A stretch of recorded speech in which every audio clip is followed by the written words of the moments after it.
علیکم.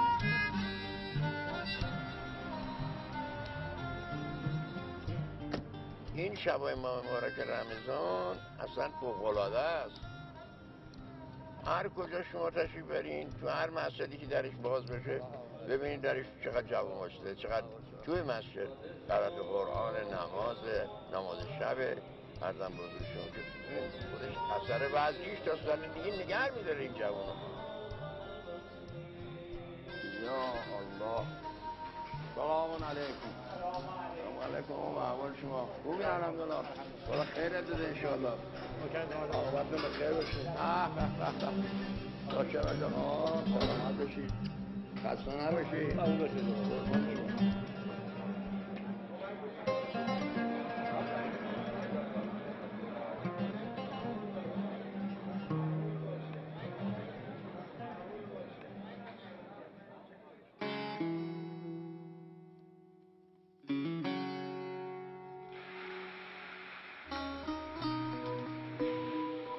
It's Ramadan again, and for Haj Abbas Habibi, it's that time of the year to focus on self-reformation and spiritual cleansing.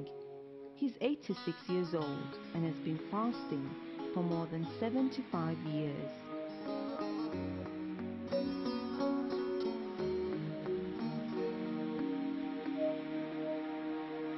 توی خانواده ما بزرگ شدیم که همه اهل نماز و روزه و فرماندر خدا بودن، همشون.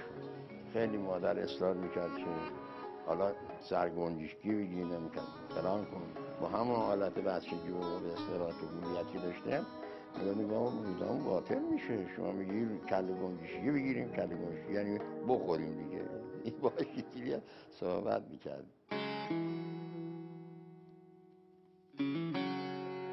روزه باید همه چی روزه باشه، چشم، دست، پا، زبان، اعضای جوارح انسان باید روزه باشه. از محرمات پرهیز کنه و غیبت مردم، تهمت مردم.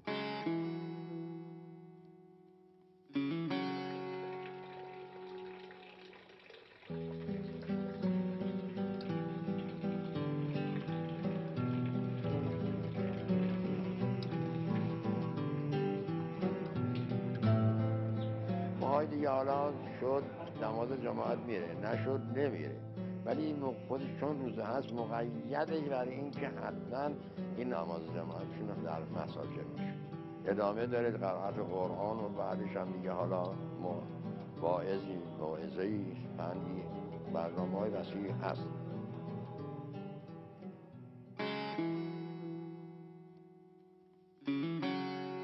قرار گذاشتیم که همین این افطاری رو به صورت بسته‌بندی به خانواده ها بدیم. از نظر برنج، روغن، عدس، لپه، شکر، قند، چایی، ارزم به حضور شما که خرما، شکلات، ماکارونی، تن ماهی. یعنی یک کارتون جنسی که الان ما به یک منزل میدیم، حتی مثلا برای 4 نفر یک ماه رمضان کافیه.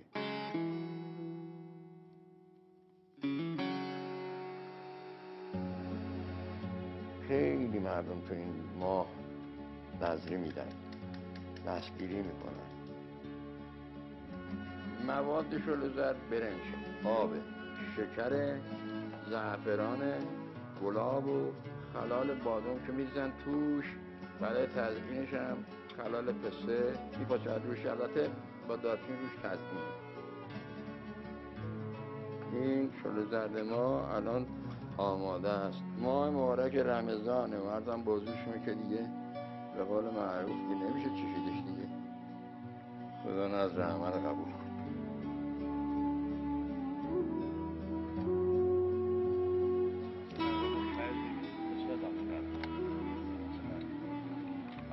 آجا بفرمایید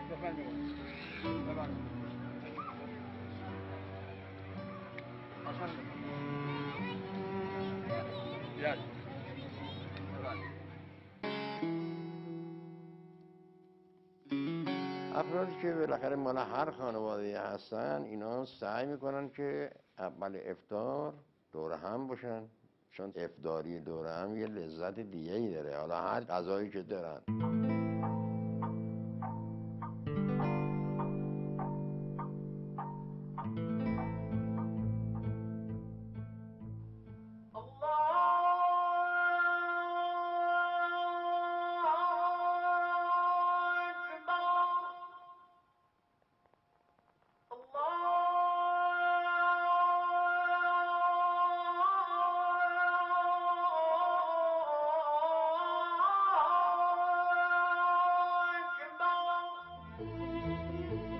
Ramadan is all about revival, spiritual discipline, and the growth and development of the soul.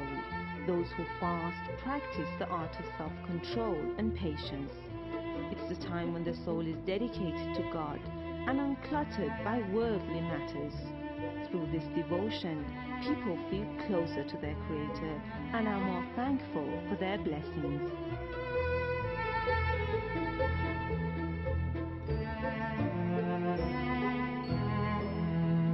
It's been 6 years that Haj Abbas's wife has passed away. He's been sitting behind the iftar table with the light of her memories flickering in his eyes.